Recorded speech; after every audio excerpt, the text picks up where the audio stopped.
সবচেয়ে আমাদের শেষ নবী হযরত মুহাম্মদ রাসূলুল্লাহ সাল্লাল্লাহু আলাইহি ওয়াসাল্লামের তেনাকে ছাড়া বাদ দিয়ে আরেকজন নবীকে আল্লাহ পাক দুনিয়ার অসংখ্য নিয়ামত দিয়ে সৌন্দর্য দান করেছিলেন। সেই নবীর নাম কি? হযরতে ইউসুফ আলাইহিস সালাম। ইউসুফ আলাইহিস সালামের বাবার নাম কি ছিল জানেন? হযরত ইয়াকুব আলাইহিস সালাম। তো ইয়াকুব আলাইহিস সালামও নবী ছিলেন, ইউসুফ আলাইহিস সালামও কি ছিলেন? নবী ছিলেন। ইয়াকুব আলাইহিস সালামের সন্তান ছিল 12টা। কয়টা সন্তান ছিল? 12 জন সন্তান ছিল।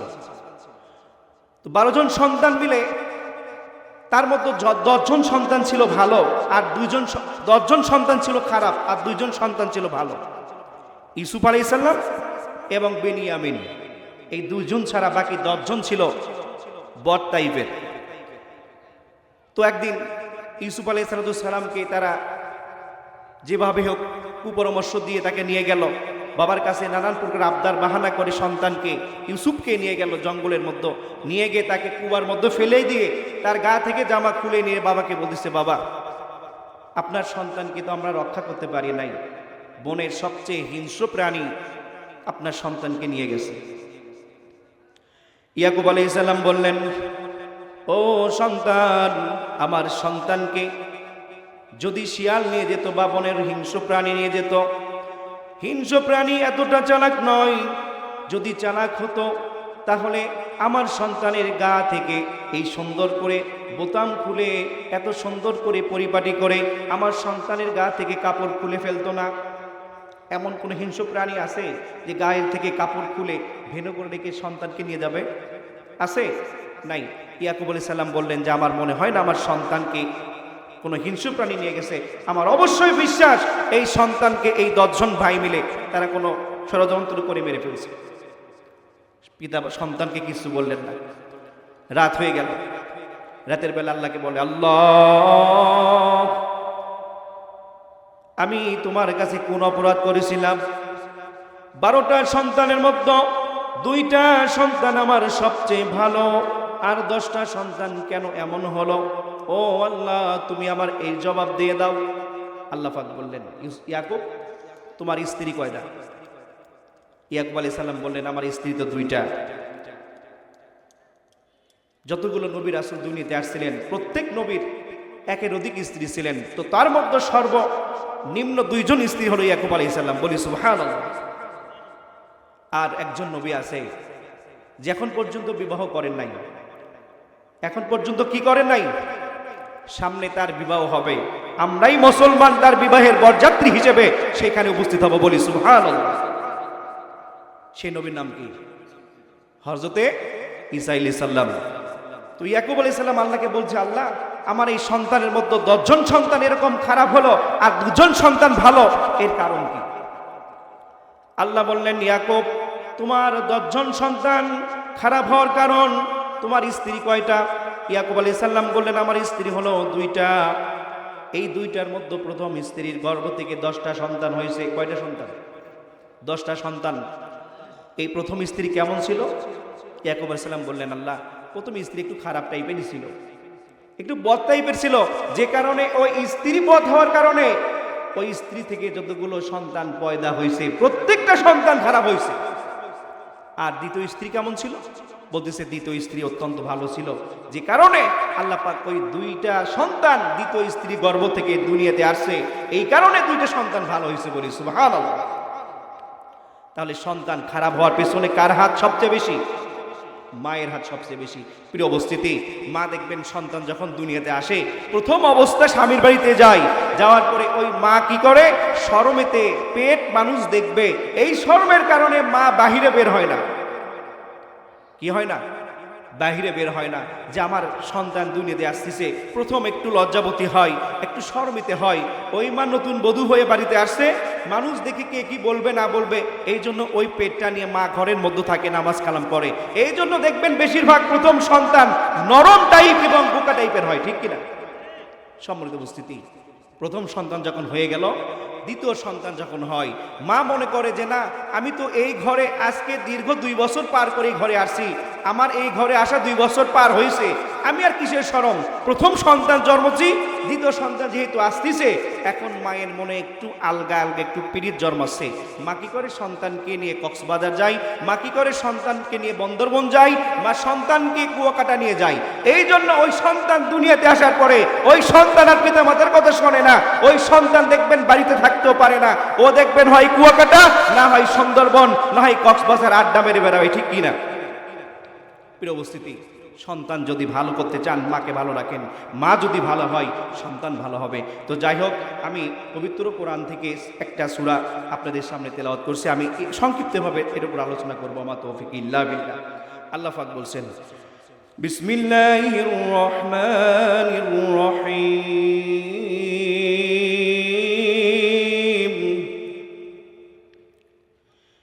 ইযা জাআ নাসরুল্লাহি ওয়াল ফাতহ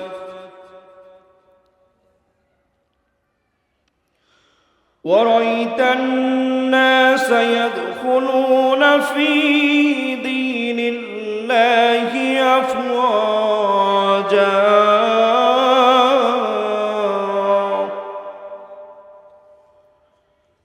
فسبح بحمد ربك واستغفر إنه كان توابا।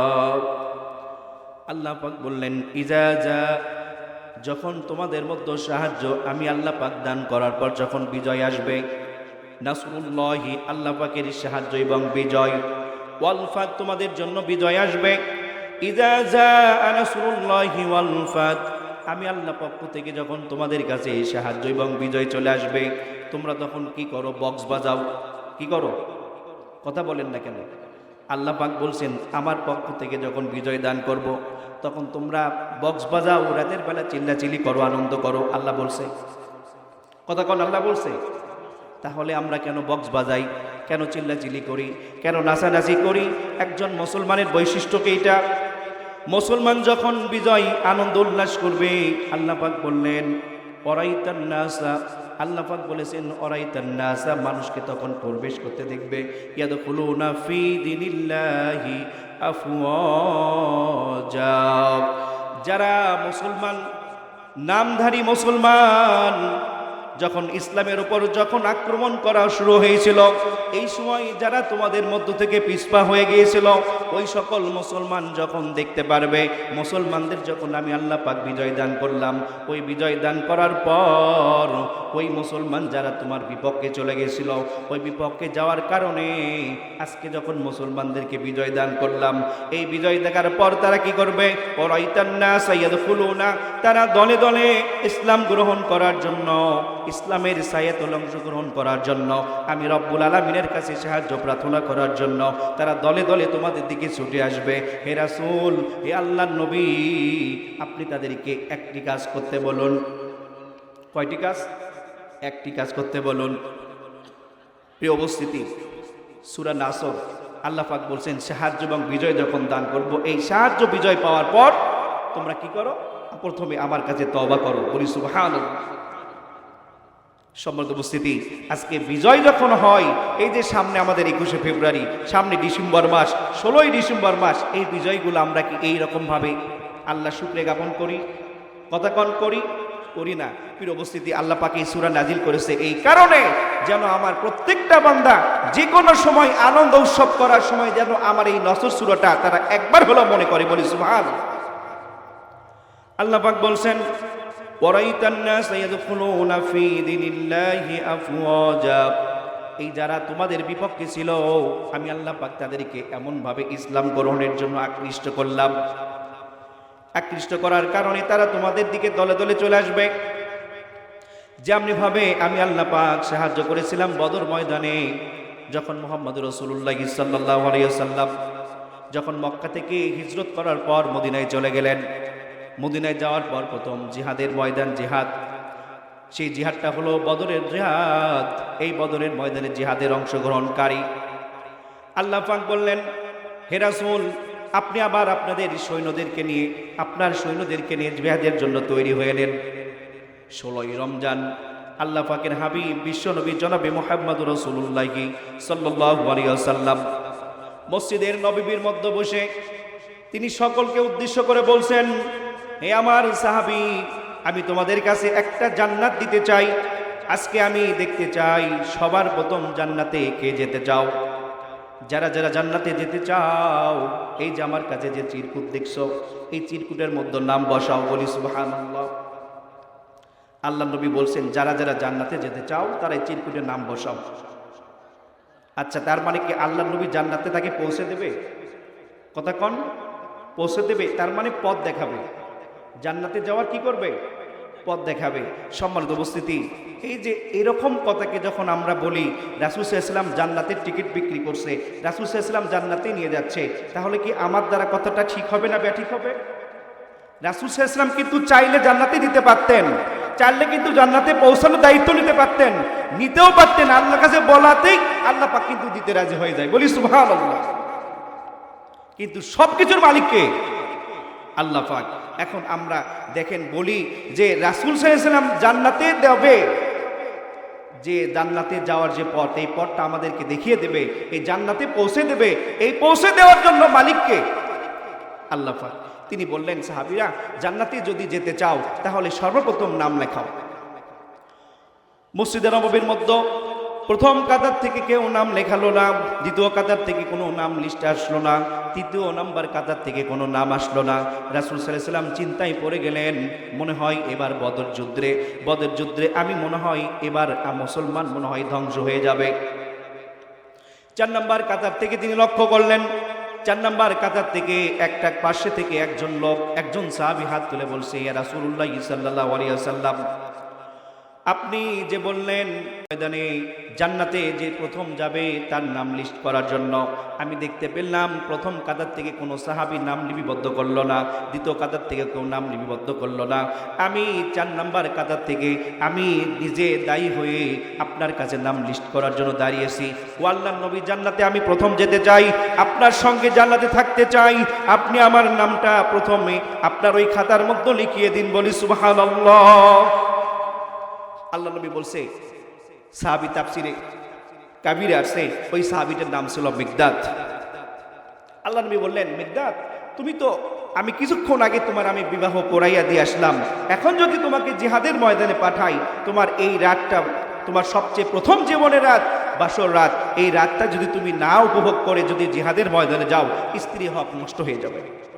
মিকদাদ রাদিয়াল্লাহু তাআলা বললেন, আল্লাহ নবী, আমার বাসর আগে নয়, যদি ইসলামই না থাকে আমার এই বিবাহ দিয়ে কি হবে? আমার এই ইসলাম যদি না থাকে আমার এই স্ত্রীর সঙ্গে বাসর সজ্জাতে কি হবে? আমার ইসলামই যদি না থাকে আমার এই যৌবন দিয়ে কি হবে? আমি আগে চাই জান্নাতে যেতে। বলি সুবহানাল্লাহ। ইসলাম যদি না থাকে আমি থেকে কোনো লাভ নাই, আমি যুবক মানুষ থেকে কোনো লাভ নাই। ইসলাম যদি না থাকে, আগামীকাল যদি ইসলাম এই বাংলাদেশে কায়ে প্রতিষ্ঠিত না হয়, মনে রাখবেন এই বাংলার ঘরে কোনোদিন কোরআন আর প্রতিষ্ঠিত হবে না। ঠিক কিনা? এখনই সকালবেলা আপনি তাকায় দেখেন কোন বাড়ি থেকে কোরআনের আওয়াজ আসে, কোরআন পড়ার আওয়াজ আসে না। প্রিয় উপস্থিতি, আগেকার জামানায় শুনেছি, আগেকার জামানায় মা বোনেরা ঘর থেকে গুনগুন করে কোরআন তেলাওয়াত করত, বাবারা মসজিদে নামাজ পড়তো, কোরআন তেলাওয়াত করত, মুরব্বীরা পর্যন্ত কোরআন তেলাওয়াতের জন্য মসজিদে যেত। এখন কি যায়? কথা বলেন, যায় না কেন? তার মানে আগের সময় আল্লাহ শক্তি বেশি ছিল, এখন আল্লাহ দাড়ি দুড়ি সব পেকে গেছে, ক্ষমতা শেষ, আল্লাহ বুড়ো হয়ে গেছে, আল্লাহর আর ক্ষমতা নাই। কি ঠিক? কথা বলেন, আল্লাহ বুড়ো হয়ে গেছে? আল্লাহ যেমনই শক্তিশালী ছিল এখনো তেমনই শক্তিশালী আছে। আল্লাহ যদি ধরে, ওই ধরা কাউকে ছাড়বে না, এমন ধরা ধরবে যা আপনি পর্যন্ত লক্ষ্য করতে পারবেন না। ঠিক কিনা? সম্মানিত উপস্থিতি, মিকদাদ রাদিয়াল্লাহু তাআলা বললেন, আমি বাসর করার দরকার নাই, আমি স্ত্রীর সঙ্গে মেলামেশার দরকার নাই। হে রাসূলুল্লাহ, যদি ইসলাম না থাকে আমি মিকদাদ থেকে কি করব? মিকদাদ রাদিয়াল্লাহু তাআলা তিনি রাজি হয়ে গেলেন। আল্লাহ নবী 313 জন সাহাবী নিয়ে বদর প্রান্তরে রওনা হয়ে গেলেন। রওনা হওয়ার পর কাফেরেরা হাজার হাজার সৈন্য নিয়ে উপস্থিত, তাদের সঙ্গে অস্ত্র শস্ত্র দিয়ে সবকিছু ভরা, মুসলমানের কাছে কোনো অস্ত্র নাই। রাতের বেলা আল্লাহর কাছে দোয়া করতেছে, আল্লাহ, মুসলমান আমরা এমনি রমজান মাস রোজা আছি, রোজা অবস্থায় রোজার মধ্যে জিহাদের জন্য ডাক দিয়েছো, এই বদর ময়দানে উপস্থিত হয়েছি। আল্লাহ, এই বদর ময়দানে না জানি আজকে যদি মুসলমানদের বিজয় না হয় তাহলে ইসলাম আজকে থেকেই শেষ হয়ে যাবে। আল্লাহ নবী দেখলেন সেই কাফেরেরা তাদের সবগুলো জায়গা ছিল শক্ত পলিমাটি ছিল, আর মুসলমানদের জায়গা দিয়েছে কাদামাটি, যেখানে মুসলমান একটু দৌড়তে পারবে না, একটু দৌড়লেই পিছলে পড়ে যাবে। এই জন্য তাদেরকে দুর্বল ভেবে তাদেরকে কাদামাটিতে আশ্রয় দিয়েছিল।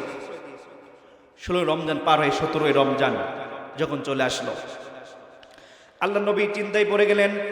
যাওয়ার পর আল্লাহকে বললেন, আল্লাহ, আজকে যদি তোমার বিজয় যদি না আসে, তোমার সাহায্য যদি না আসে, আমি নবী আমার পক্ষে কোনো সাহায্য করার কোনো শক্তি নেই। আর আমি যেগুলো সাহাবীদেরকে নিয়ে এসেছি সব সাহাবীগুলো একবারে রোজাদার দুর্বল মানুষ। 17 রমজান দিনের বেলা যখন যুদ্ধের জন্য তারা প্রস্তুতি নিচ্ছিল, প্রস্তুতি নেওয়ার সময় তারা খেয়াল করলো আল্লাহ পাকের কাছে যখন রাসূল সাল্লাল্লাহু আলাইহি ওয়াসাল্লাম সিজদায় পড়ে কান্না করে, আল্লাহ পাক বললেন, আল্লাহর নবী, আপনি চিন্তা কেন করেন? আমি আল্লাহ পাক তো আপনার সঙ্গে আছি। আপনার শক্তি আমার শক্তি, আমার শক্তি আপনার শক্তি। আপনি যুদ্ধের জন্য আমি ডেকেছি। এই যুদ্ধের ময়দানে যদি মুসলমান বিজয় হয় আর যদি কোরআন যদি বিজয় হয়, তাহলে আমি আল্লাহ পাক আগে প্রথম সাহায্য করব আপনাকে। সুবহানাল্লাহ। মুসলমান সাহায্য কার পায়? কার সাহায্য পাই? 2024 সালের ঘটনা দেখছেন, এতগুলো মানুষ মারা যাচ্ছে, তারপরও যুবকেরা কিন্তু রাজপথ ছাড়ছে না, ঠিক কিনা? এতগুলো মানুষ মারা যাচ্ছে, তারপরও যুবকেরা রাস্তা ছাড়ছে না। কেন? তাদের মনে ভয় ছিল আল্লাহ পাকের, আর সাহস ছিল আল্লাহ পাকের। আল্লাহ পাক বলছেন, আমি নিজে হাতে এদেরকে সাহায্য করছি। বলি সুবহানাল্লাহ। বদরের ময়দানে আল্লাহ পাক ঠিক তেমনি ভাবে সাহায্য করেছিলেন। মুসলমানের সৈন্য সংখ্যা একবারই কম। যুদ্ধ শুরু হয়ে গেল, আল্লাহ নবী কান্না করতেছে সিজদায় পড়ে, আল্লাহ, আমার সৈন্য অত্যন্ত কম, এরা রোজা আছে, এমনি দুর্বল, কিভাবে যুদ্ধ করবো এদের সঙ্গে? আল্লাহ পাক জিবরাইলকে বললেন, জিবরাইল যাও আমার নবীকে গিয়ে বলো, হে রাসূল, আপনি চিন্তা করেন না, আল্লাহর পক্ষ থেকে 1000 ফেরেশতা নাজিল করা হয়েছে। সুবহানাল্লাহ। আল্লাহ নবী তারপরও সিজদা থেকে মাথা উঠাচ্ছেন না। আল্লাহ জিবরাইলকে বলেন, জিবরাইল, হয়তো আমার নবী খুশি হয় নাই, তুমি গিয়ে বলো আমি 3000 ফেরেশতা নাজিল করলাম। সুবহানাল্লাহ। কয় হাজার হলো? 3000 ফেরেশতা নাজিল করব। এরপরও আল্লাহ নবী সিজদা থেকে মাথা উঠাচ্ছেন না। এখন আল্লাহ পাক বলছেন, ও জিবরাইল, তুমি আমার সামনে থেকে সরে যাও, আমি নিজে আমার নবীর সঙ্গে কথা বলতে চাই। সুবহানাল্লাহ। আমি নিজে আমার নবীর সঙ্গে কি বলতে চাই? কথা বলতে চাই। আল্লাহ পাক নবীকে বললেন, হে রাসূলুল্লাহ সাল্লাল্লাহু আলাইহি ওয়াসাল্লাম, আপনি কি চান আপনি বলুন, আপনি কি চান আপনি বলুন। আপনি যদি চান আরো 2000 যোগ করে 5000 ফেরেশতা নাজিল করব। সুবহানাল্লাহ। 5000 ফেরেশতা নাজিল করব। এরপর আল্লাহর নবী সিজদা থেকে মাথা উঠাচ্ছেন না।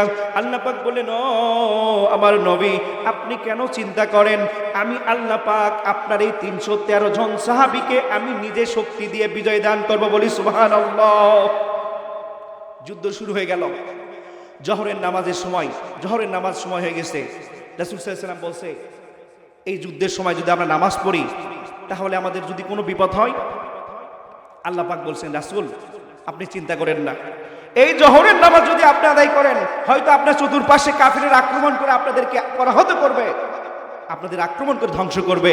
আজকে এই বিজয়, এই বদরের যুদ্ধ, এই মুসলমানের যুদ্ধ যদি আজকে জয়ী হতে পারে তাহলে আগামীতে ইসলাম কায়েম হয়ে যাবে।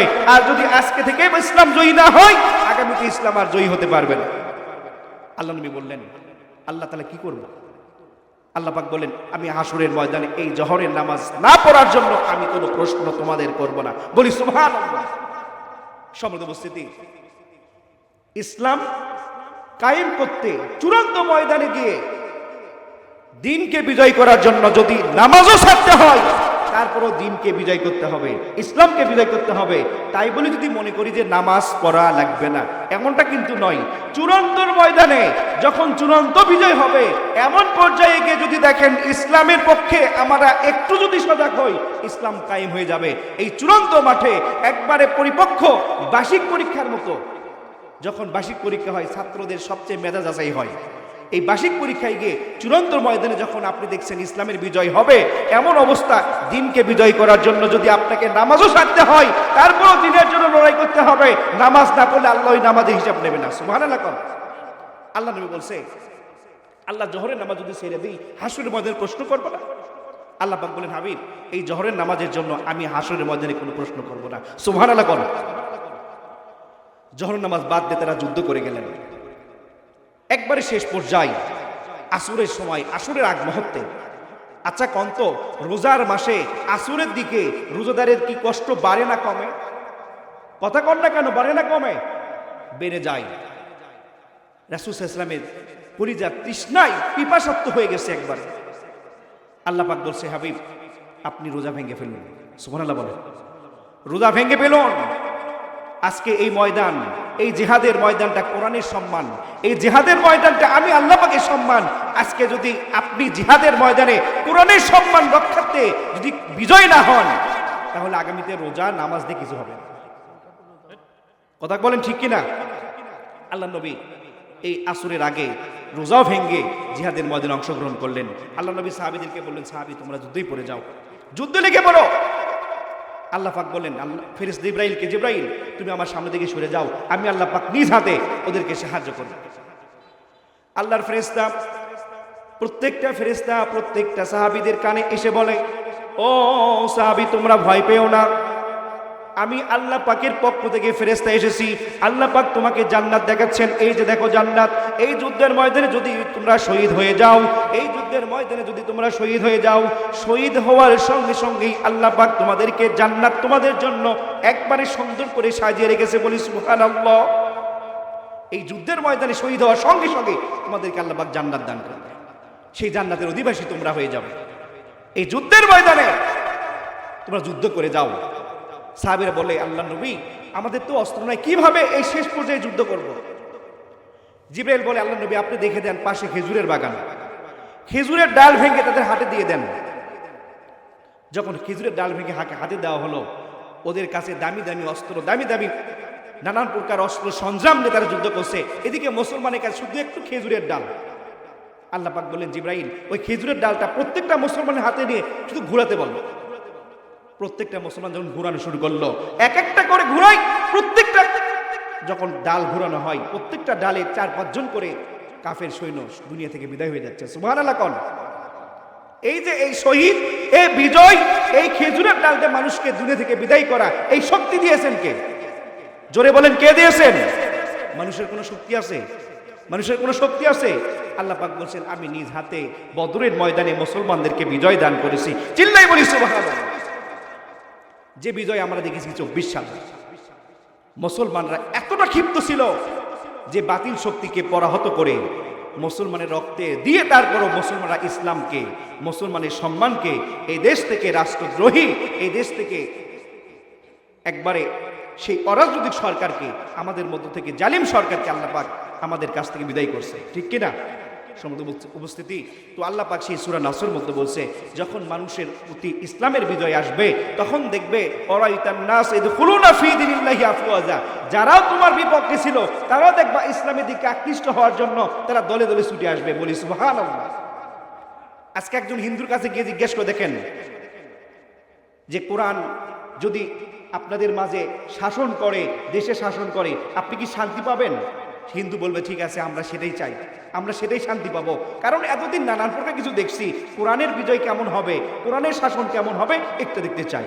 ঠিক কিনা সম্মানিত উপস্থিতি? তাহলে ইসলামের বিজয়, কোরআনের বিজয়, এই বিজয় দান করে কে? আল্লাহ পাক।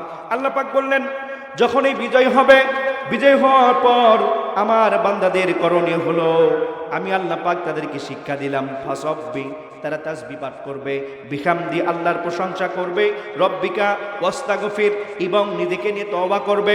আল্লাহ হয়তো ওই বিজয় অর্জন করতে গিয়ে তোমার কাছ থেকে, তোমার ইবাদত থেকে গাফলিত হয়ে গেছে, তোমার ইবাদত থেকে দূরে সরে গিয়েছিলাম, আল্লাহ যদি মাফ করে দাও, এই বিজয় আমাদের জন্য সার্থক হবে। সুবহানাল্লাহ কোন? এই বিজয় আমাদের জন্য সার্থক হবে। প্রথমে সত্য হলো ফাসাব্বি, তোমরা তওবা করতে হবে। যখন বিজয় দান করব, সত্য হলো বিজয় আসার পরে তোমাদেরকে ফাসাব্বি, আল্লাহর কাছে তোমরা প্রশংসা করো, আল্লাহ শুকরিয়া জ্ঞাপন করো। বলি সুবহানাল্লাহ। এরপরে বিহামদি রব্বিকা ওয়াস্তাগফির, তোমরা নিজেকে নিয়ে আল্লাহর কাছে আত্মশুদ্ধি করো, তওবা করো, নিজের গুনাহ মাফ করে দেওয়ার দায়িত্ব আমি আল্লাহ পাকের। বলি সুবহানাল্লাহ। আমাদের প্রত্যেকটা নিঃশ্বাসে যদি গুনাহ হয়, আর আল্লাহ পাকের একটা রহমান নাম তার চেয়ে অধিক বান্দাদের গুনাহ মাফ করার শক্তি ক্ষমতা রাখে, বলি সুবহানাল্লাহ। প্রিয় উপস্থিতি, এই জন্য আমাদেরকে যখন বিজয় দান করবে, এই বিজয় দান করার সঙ্গে সঙ্গে তওবা করতে হবে। কার? চিল্লাই বলেন, কার তওবা করবেন? আল্লাহ পাকের তওবা করতে হবে, আল্লাহর কাছে নিজের ক্ষমা প্রার্থনা করতে হবে। কারণ এই বিজয় যে দান করলো, এই ইসলামের বিজয় যে দান করবে, এই বিজয় মানুষের কোনো শক্তি থাকে না, এই একমাত্র শক্তি হলো মহান আল্লাহ পাক, বলি সুবহানাল্লাহ। প্রিয় উপস্থিতি, এই জন্য মুসলমানকে একতাবদ্ধ হয়ে কোরআনের পক্ষে সংগ্রাম করতে হবে, কোরআনের পক্ষে লড়াই করতে হবে। কারণ এই বিজয় যদি আমরা ছিনিয়ে নিয়ে আসতে পারি, আগামীতে যদি ইসলামিক রাষ্ট্র যদি কায়েম হয়ে যায়, এই বাংলার জমিনে যদি ইসলামিক রাষ্ট্র কায়েম হয়ে যায়, তাহলে কোন মুসলমান বেনামাজি থাকতে পারবে না। চিল্লায় বলেন ঠিক কিনা? আজকে ঘরে ঘরে বেনামাজি, ঘরে ঘরে সুদখোর, ঘরে ঘরে ঘুষখোর ঢুকে গেছে, ঘরে ঘরে এনজিও ঢুকেছে। কথা কোন ঠিক কিনা? প্রিয় উপস্থিতি, যদি ইসলামকে রাষ্ট্র কায়েম হয়ে যায়, কোন ঘরে বেনামাজি সন্তান থাকতে পারে না, কোন ঘরে বেপর্দাশীল কোন নারী থাকতে পারবে না। কথা বলেন ঠিক কিনা? কারণ ইসলামিক আইন হলো, যদি কেউ চুরি করে, যদি ধরা পড়ে যায়, তাহলে তার কি করতে হবে? হাত কি করতে হবে? কেটে দিতে হবে। এরকম যদি আইন একদিন যদি রাষ্ট্রীয়ভাবে সকলের সম্মুখে যদি চালু করা হয়, এই শাস্তি যদি প্রদান করা হয়, তাহলে দ্বিতীয়তে কেউ চুরি করার সাহস পাবে? কথা বলেন না কেন? চুরি করতে সাহস পাবে? সাহস পাবে না। জিনায় লিপ্ত। আচ্ছা, এই যে রাত হয়ে যাচ্ছে, আল্লাহ পাক যখন বান্দাদেরকে জিনার শাস্তি যদি সঙ্গে সঙ্গে দিত, আচ্ছা আমরা এত গুনাহ করি, এই গুনার শাস্তি আল্লাহ পাক সঙ্গে সঙ্গে কেন দিচ্ছে না? এরকম মনে হয় না কখনো? এতগুলো গুনাহ করি, প্রতিনিয়ত গুনাহ করি, আল্লাহ কেন শাস্তি দেন না? আল্লাহর নবী একদিন দাঁড়িয়ে আছেন, এমন সময় হযরত আজরাইল আলাইহিস সালাম এবং মিকাইল আলাইহিস সালাম দুইজন গল্প করতেছে। দেখে আল্লাহর নবী দাঁড়িয়ে থেকে তার চোখ থেকে পানি ঝরঝর করে পড়তেছে। জিবরাইল গিয়ে বললেন, আল্লাহর নবী আপনি কেন কান্না করতেছেন এমন সময়? জিবরাইল বলার সঙ্গে সঙ্গে নবী করিম সাল্লাল্লাহু আলাইহি ওয়াসাল্লাম বলছে, জিবরাইল আমি চিন্তা করতেছি আমার আগেকার জামানার উম্মতের গুনাহগুলো গুনাহ করার সঙ্গে সঙ্গে তাকে নগদে শাস্তি দেওয়া হতো। আমার ভয় হয় আমার উম্মত না জানি কতটা গুনাহগার হবে, কতটা গুনাহ করে, আর সেই গুনার কারণে আমার আল্লাহ পাক যদি তাকে সঙ্গে সঙ্গে শাস্তি দিত, তাহলে আমারও সম্মানে ব্যাঘাত ঘটতো, আমারও সম্মানে লাগতো। আমি চাই আমার আল্লাহ পাক যদি তার গুনাহটা গোপনে রাখত। জিবরাইল আল্লাহর কাছে গিয়ে বলল, আল্লাহ আপনার নবীর আরজি আপনার কাছে পেশ করতেছি। আল্লাহকে আচ্ছা বলেন তো, আল্লাহর কাছে নবীর আরজি করলে আল্লাহ সে আরজি পেশ করবে কিনা? কথা কোন পেশ করবে কিনা? গ্রহণ করবে কিনা? গ্রহণ করবে। আল্লাহ বললেন, জিবরাইল তুমি কি আরজি নিয়ে আসছো আমার কাছে খুলে বলো। জিবরাইল বললেন, ও আল্লাহ আপনার নবী দেখি কান্না করছে। আমি জিজ্ঞেস করার পর আপনার নবী বলল, ও জিবরাইল আমি দেখলাম আমার আগেকার জামানার নবীর উম্মতের শাস্তিগুলো দুনিয়াতে তাৎক্ষণিক দেওয়া হয়। আমার নবী আমিও তো নবী, আমার উম্মতের শাস্তি যদি আমার আল্লাহ পাক যদি তাৎক্ষণিক দেয়, তাহলে আমি নবীর সম্মানের ব্যাঘাত ঘটবে। আমি চাই আমার গুনাহগার উম্মতের সব গুনাহগুলো যেন আল্লাহ পাক গোপনে যেন ক্ষমা করে দেয়, বলি সুবহানাল্লাহ। আল্লাহকে বলার সঙ্গে সঙ্গে আল্লাহ বলছে, তুমি কেন দেরি করছো? আমার নবী যেহেতু বলছে, আমি আল্লাহ পাক সঙ্গে সঙ্গে কবুল করলাম। আমার নবীর উম্মতের সকলের গুনাহগুলো আমি তাৎক্ষণিক কোনো শাস্তি দুনিয়াতে দেব না, বলি সুবহানাল্লাহ। এই জন্য আমরা গুনাহ করি, এই গুনার শাস্তি আল্লাহ পাক যদি দুনিয়াতে দিত, এই যে রাত হয়ে যাচ্ছে, আগামীকাল আল্লাহ যদি ওই শাস্তি রাখতো, আগামীকাল সকালবেলা দেখতেন অসংখ্য বুড়ো অসংখ্য যুবক দেখতেন বিছানা থেকে উঠতে পারতো না। কথা বলেন ঠিক কিনা? আজকে বৃদ্ধা মানুষ একজন মহিলার সঙ্গে অপকর্ম করে ধরা পড়ে যায়, একজন যুবক মানুষ অপকর্ম করে ধরা পড়ে যাচ্ছে। কথা বলেন ঠিক কিনা? এই যে অন্যায় জিনাগুলো, এই জিনার যদি শাস্তি যদি প্রকাশ্যে একদিন যদি দেওয়া হয়, তাহলে বলেন পরের দিন এই জিনাগুলো হবে? কথা বলেন এই জিনা হবে? এই জিনা হবে না। এই জন্য আল্লাহ পাক আপনাকে আমাকে দিনের পথ থেকে ইসলামের পক্ষ থেকে যেন আমাদের সকলকে কবুল করে নাই, বলে আমিন।